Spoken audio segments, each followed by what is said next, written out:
for that ass. It's your man RodneyO, and I do what I do on the Rodcast podcast with my man. He's actually a superhero in the world of basketball in the land down under.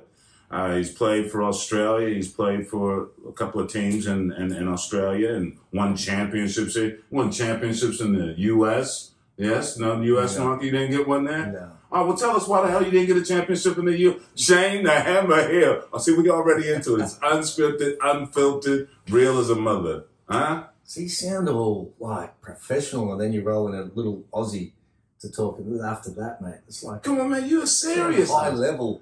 Man, you are the highest level. Yeah. You are the highest level. It's great to be here, mate. It's great to be here. Man, I appreciate you coming, man. This is like really in the hood. You might hear car alarms. You might hear babies crying. You might have police sirens popping off. But we here. We doing it at the laboratory. Listen, I wanted to talk to you about basketball first off, because you are a big basketball superstar. I don't know much else, so.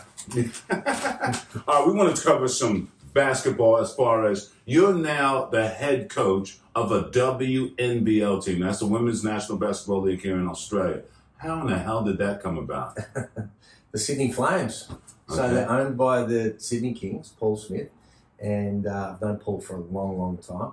And we spoke about it during the year that he wanted a vision, he wanted to start again, and wanted to build for championships. And I said, all right, I think we can do that. So we're young, youngest team in the league, shortest team in the league, but we can shoot the shit out of it.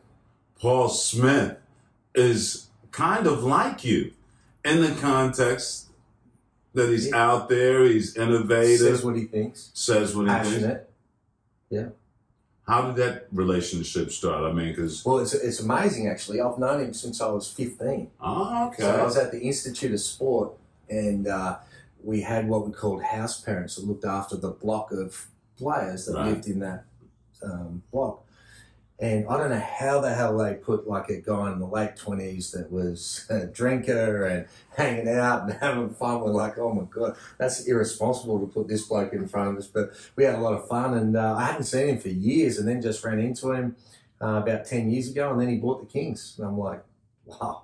What happened in that time that he was going to make that kind of money acting up as a young kid? Then he got billions of dollars to throw around, and because you got a big salary in the Kings and all of that sort of stuff. He must have made a few bit of dollars. He's done really well in business. I mean, that's why it's great. I mean, he was trying to buy a rugby league team and made some money overseas, and he's brought it back, and he's created a bit of an empire. Like their whole Hoops Capital, what they're doing, that they're going to announce soon, is going to be pretty special. There'll be no other basketball team in Australia that's going to be anything like them in the next 5 years. Their plans. Okay. All right.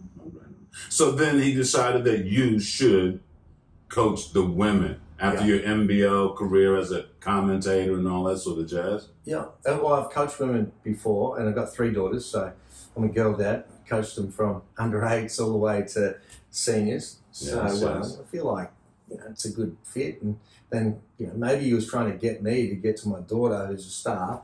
So I recruited her. She was my first signing, as you do. And because she was going to go and play in the WNBA. She got drafted in the WNBA to Chicago. Yeah.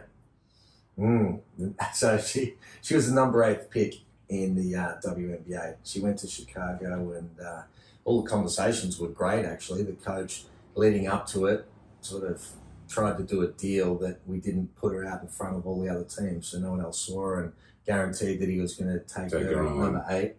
And he did. And then she missed camp and then came in late, and then they had injuries. They threw her out there. She played a total of 32 minutes in 3 weeks, had 2 training sessions, and then they cut her. Cut her. Yeah, so it was, they actually cut 2 of my imports. Stephanie Watts was the number 10th pick in the draft. They got her from LA, and she's playing for me at the Flames, her and Shyla. So, but they cut her in the same week. So they wanted to bring in some veterans because they'd lost 6 in a row with their starters out. And they ended up, getting it all right, and they won the whole thing. It was a talented team. Like I said to Shy, if you're going to get cut by the team that wins the championship. Right. Don't get cut by the bottom team.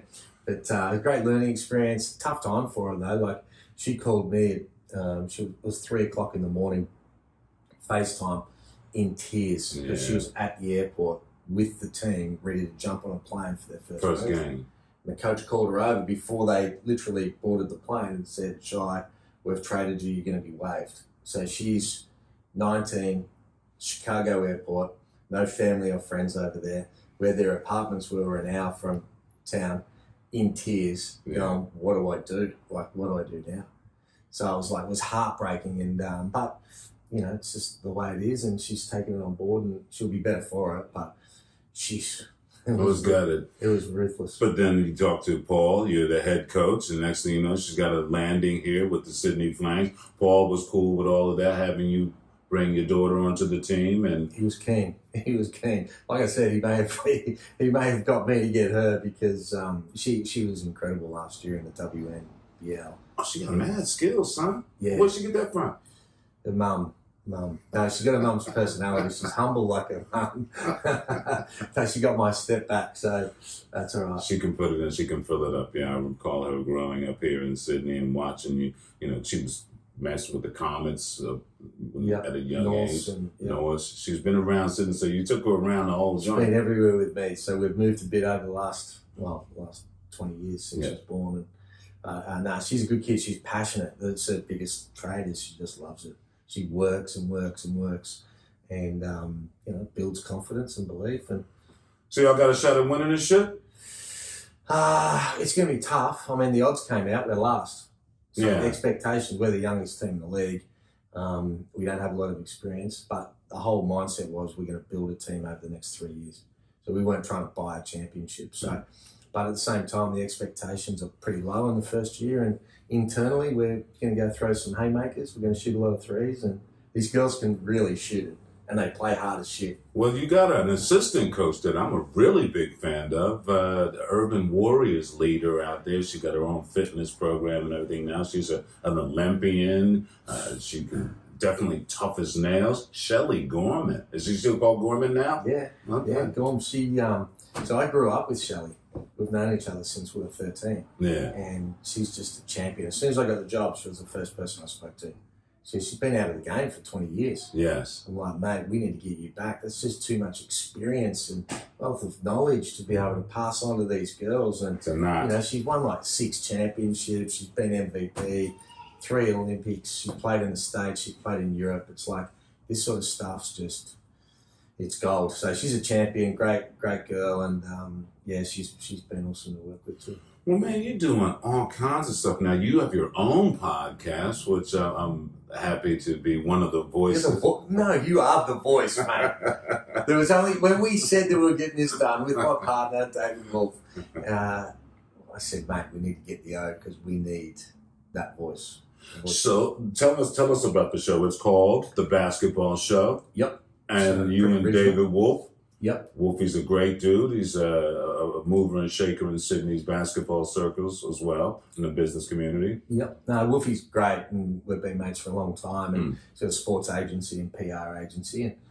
And we always wanted to do a show, and a lot of the people said the show just doesn't work in Australia, and we're like, all right, we're going to back it. We financed it. We ran the whole thing.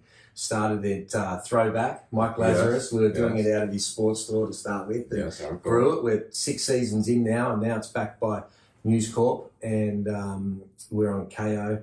But we had episodes last year. We were getting 200,000+ a week views across all of our mediums. So this year I expect it to go bigger and better again, and it's going to be good. Joe Healy's the host, and Derek Rucker does his bit, and we talk a bit of shit and banter and argue about stuff, so it makes it fun. So in the NBA, your pickers are who to finish where at the top of the table type shit? I love Miami.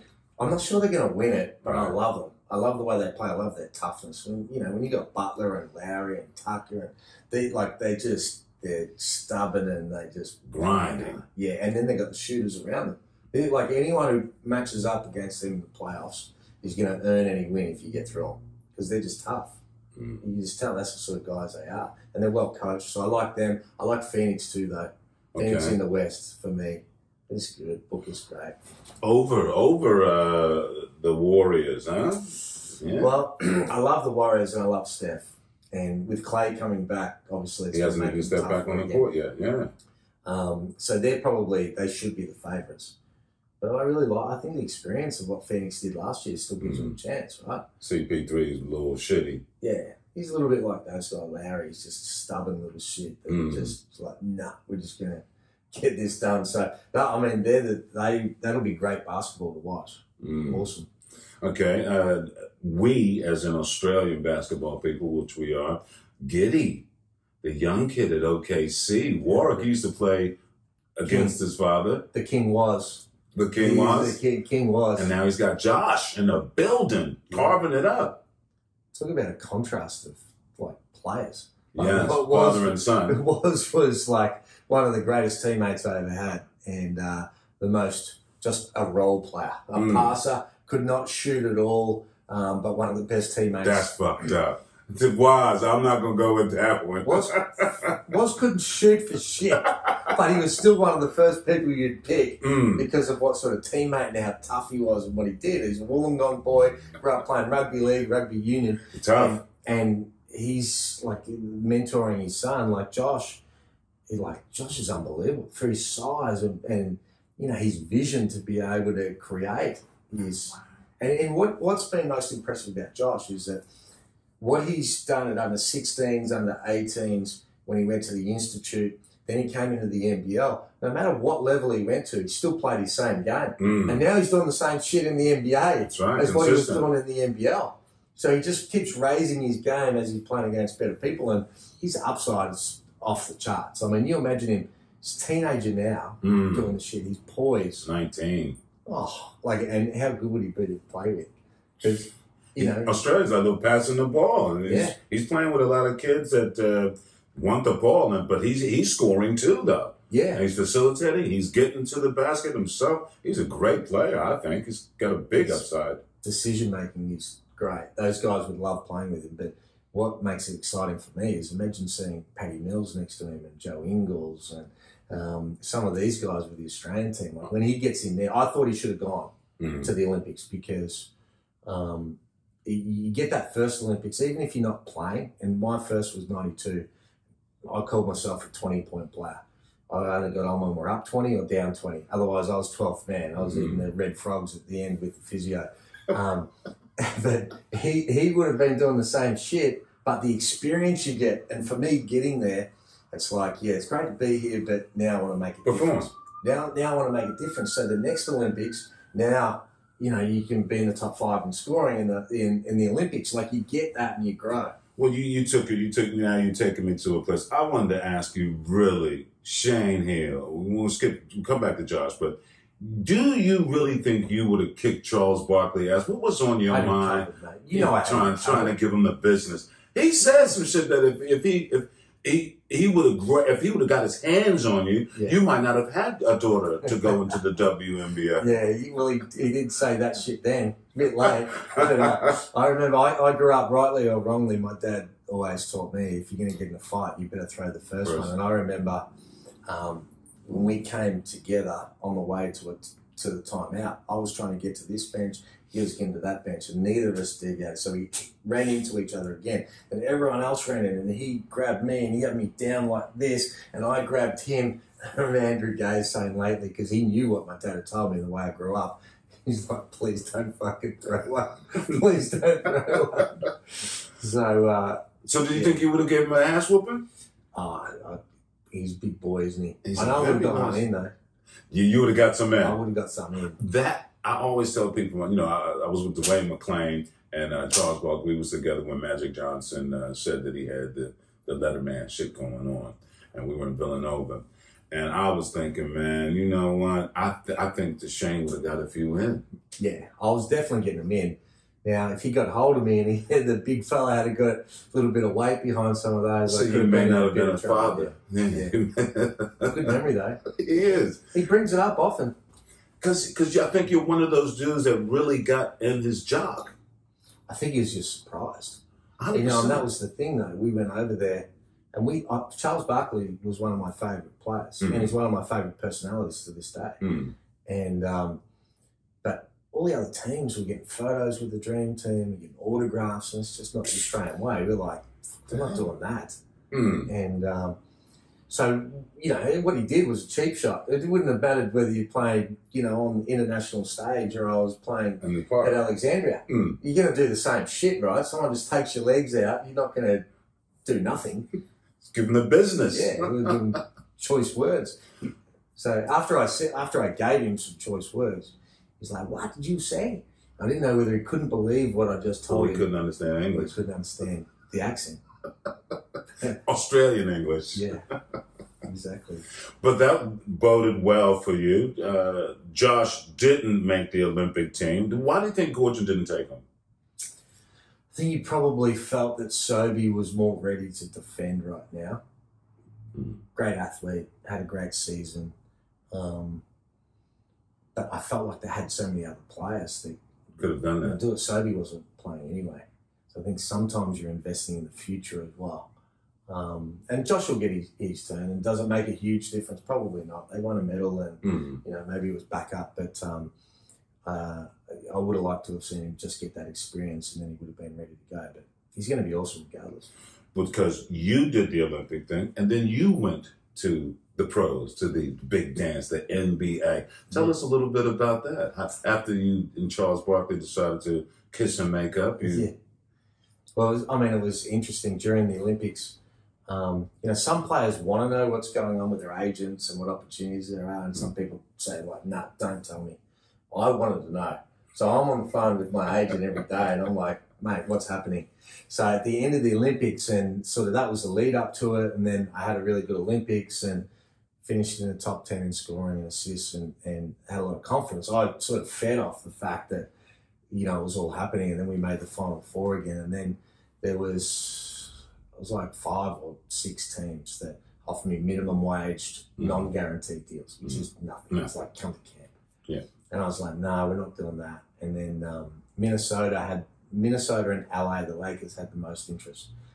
But Minnesota said, we've got a training camp, come in to this summer league, come in and do well, then we'll talk about a guaranteed deal.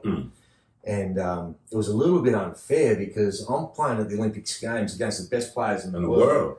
And then I go into a training camp, and Stephon Marbury, who was like the number 3 or 5 or whatever, he was their big gun. Yeah. Kevin Garnett, all these guys, they were at the training camp as well. And even though as good as Steph was, I was coming off an Olympics. I was playing against men. This kid was a college kid that hadn't really done much for a little bit of time as well. So it was a bit of an unfair advantage. And I played some really good basketball. Busted his ass. Come on, did you bust his ass? Yeah. They brought out the stats on the last day. We had breakfast with the guy doing all the recruiting, and they brought out the stats, and they were like, wow, they break down how many shots you make going left, how many you make going right, how many dribbles before each shot, how many come off screens, flares, the whole lot. You know, we're talking 25 years ago. And I shot the piss out of it. And does that mean good, though? Yeah, that's good. Okay. You shoot the piss out of it. But if you take the piss, is that good, too? It depends who you're taking the piss out of. Right. But it's not being pissed on. There's no being involved. No. All right. No. But and then a few weeks later, I signed a 3-year guaranteed deal. So it was, it was good. It was worth it. With KG as a young man. Yeah. Shit talker. So how did training camp must have been fun because you like to talk a lot of shit. Yep. He liked to talk a lot of shit. You were both young. Yeah. Well, I was like 26 when I went. So it was like, he was 19. And, you know, back in those days, I mean, Luke Longley was the only one that played in the NBA. From Australia. And I wasn't going to the Olympics thinking I was going to the NBA. I just wasn't thinking like that. Not because I didn't have the confidence, just because it'd never been done. Right. I thought I'd, you know, maybe go to Europe at some time or whatever else. Whereas now young kids, I talk to young kids now, kids that aren't even that good. And they're like, yeah, I'm going to the NBA. I'm like, fuck. The whole mentality's changed. Yeah. And the mentality from the NBA's changed because they didn't think anyone else around the world could even play basketball outside of America. Right. You know how they are. Yeah. Americans like, no one else plays basketball. Like now they understand, you know, when you start bringing in Kukoc and, you know, Raja and Divac and all the, like those European guys were the first to go there. Great skills. Yeah. Yes. And now everyone around the world gets opportunities. They're recruiting, you know, players like that. So, things change. So how did you and KG get along? So KG, I get along really well with KG and Steph. Okay. But I did have one incident. Have I told you the story? No, the incident with KG? No. Everyone's playing one-on-one and there's like 6 baskets. Yeah. You play one-on-ones live. As soon as someone gets scored on, they move to the next basket. Okay. And so I scored on, KG moves to the next basket. I meet him like 3 or 4 baskets around. I get a stop. I score on him again. And he grabbed the ball and he pegged the ball at me. Right? Smashed me with the ball because he was so pissed off that I scored on him twice. Yeah. And the ball hit me. I wasn't looking. The ball hit me and then it bounced off and rolled off. I chased the ball down and then I took like 3 or 4 steps to get really close to him. And I fucking pounded the ball as hard as I could into his back. Ooh. Right? And the assistant coach, a guy called Mike You Schuler. still got your original teeth, though, right? Yeah, okay, go on. The guy, Mike Schuler, he's this real little guy with a squeaky voice. And he was the closest coach there. And I'll never forget it because everyone stopped. Yeah, because you as took I pound this ball into the superstar. He just signed for 126 million. on a million, over yeah. 6 years, right? So I smash him with it. And Mike Schuler goes, I told you, the Aussie's fucking crazy. Don't fuck with the Aussie.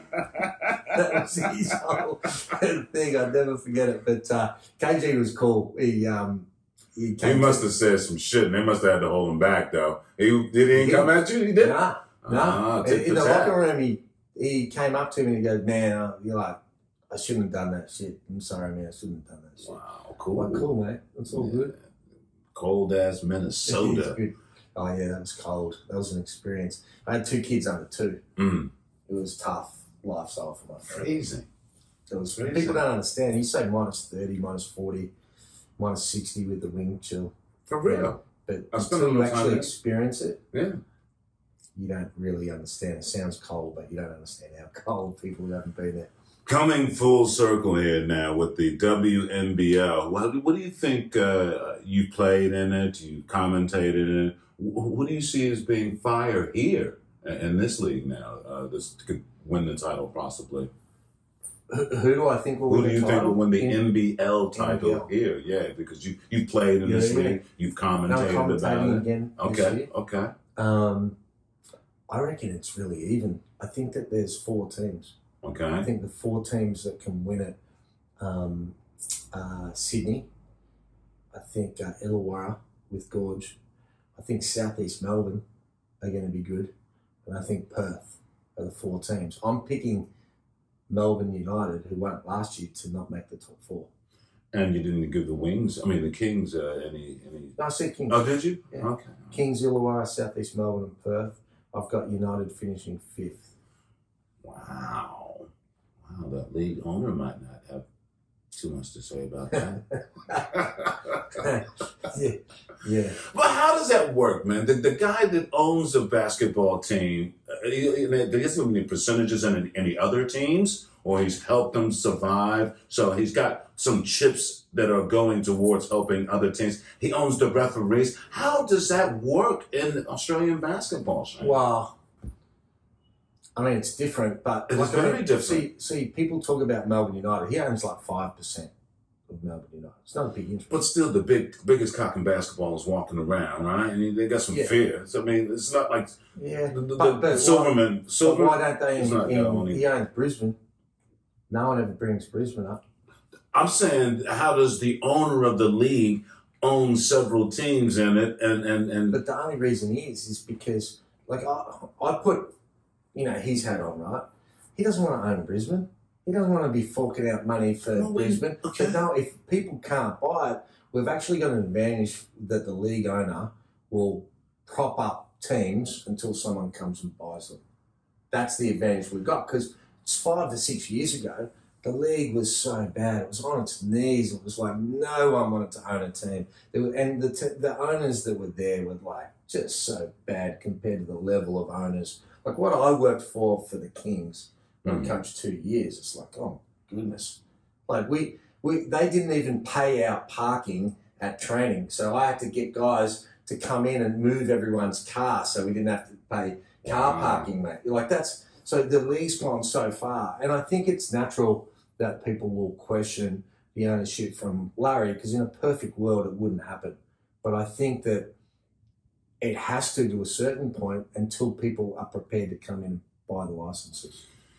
Yeah, I mean, as being an American and being, yourself being played in the NBA, that's just a whole different ball game to play under those scenarios. You know what I mean? That the guy that owns the whole league owns everything, but that's because there's such a big market for ownership in the States, where some of these guys they bought teams for 500 million and now they're worth like 3 billion. Like the money in ownership in the States, and it's hard to get in, and then people are fighting over getting those licenses. Our league was so bad 6 years ago that he had to back it with his own money to get it to a certain level. I will be surprised in 5 years' time whether Larry's got ownership in any team, because I think it will have matured enough that they're attracting guys like Paul Smith.